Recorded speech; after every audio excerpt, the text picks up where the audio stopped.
सबका एक जैसा होता है। संकल्पित प्रयास, हम जितना ज्यादा एफर्ट किसी भी चीज में करते हैं उसमें उतनी ही सफलता हमें मिलती है। और हम प्रयास किन चीजों में करते हैं?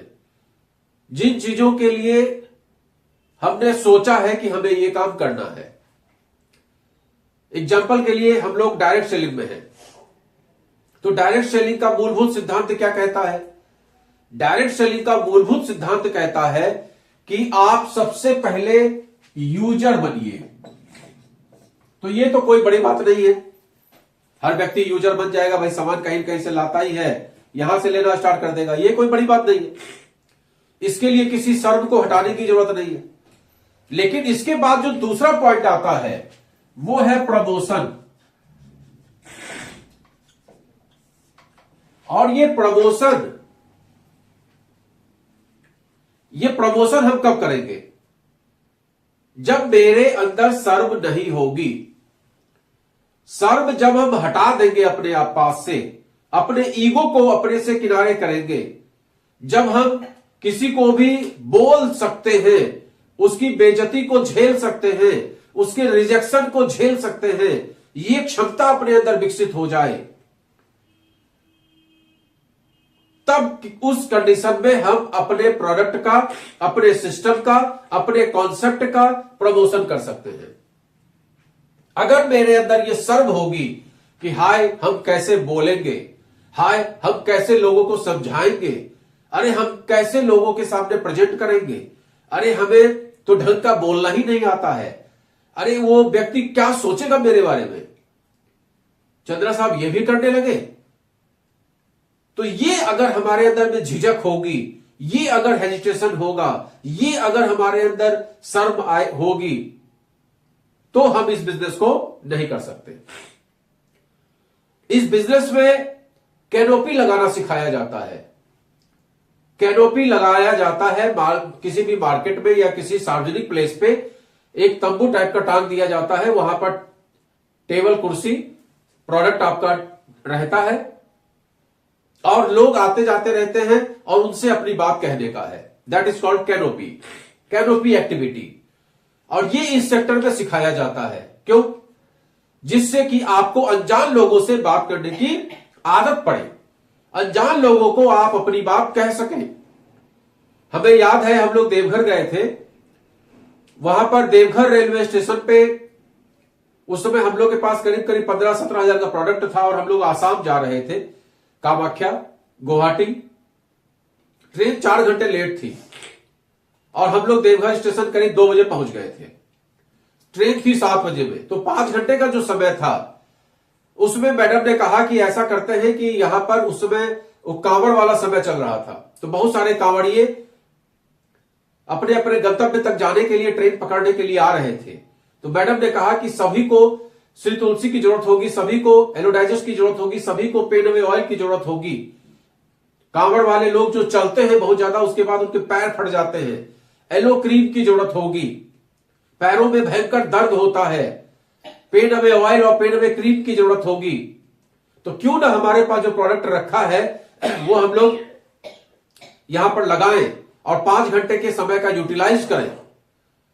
हम लोग वहां पर चादर बिछा, कुछ था नहीं ऐसा स्टॉल वगैरह तो कुछ था नहीं, तो स्टेशन पे ही बाहर ही, प्लेटफॉर्म के बाहर ही हम लोगों ने, जो हम लोग धोती पहनते हैं, वो धोती बिछा दिया और उसके ऊपर प्रोडक्ट लगा दिया।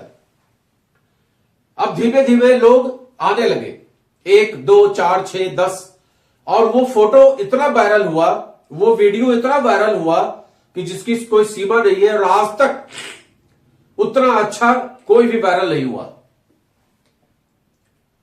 और वहां पर हम लोगों ने करीब करीब, मेरे पास 10-12 शायद पेन अवे ऑयल था, 10-12 पेन अवे क्रीम थी, श्री तुलसी, एलोडाइजेस्ट सब निकल गया और 2-4 प्रोस्पेक्ट भी मिल गए।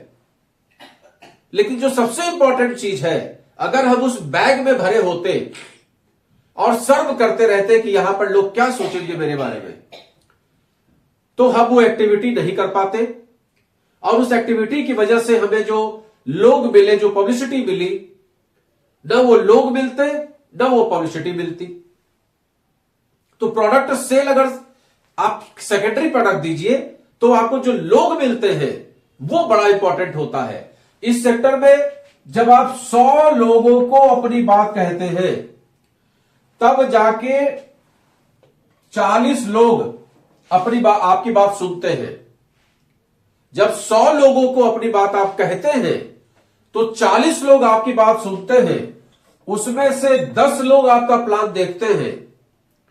आप समझिएगा, 100 लोगों से आपने अप्रोच किया कि भाई मेरी बात को समझो, उसमें से 40 लोग एग्री किए, चलो ठीक है बताओ, लेकिन जब प्लान की बात आती है तो मात्र 10 लोग आपका प्लान गंभीरता से देखते हैं और इसमें से एक व्यक्ति ज्वाइन करता है।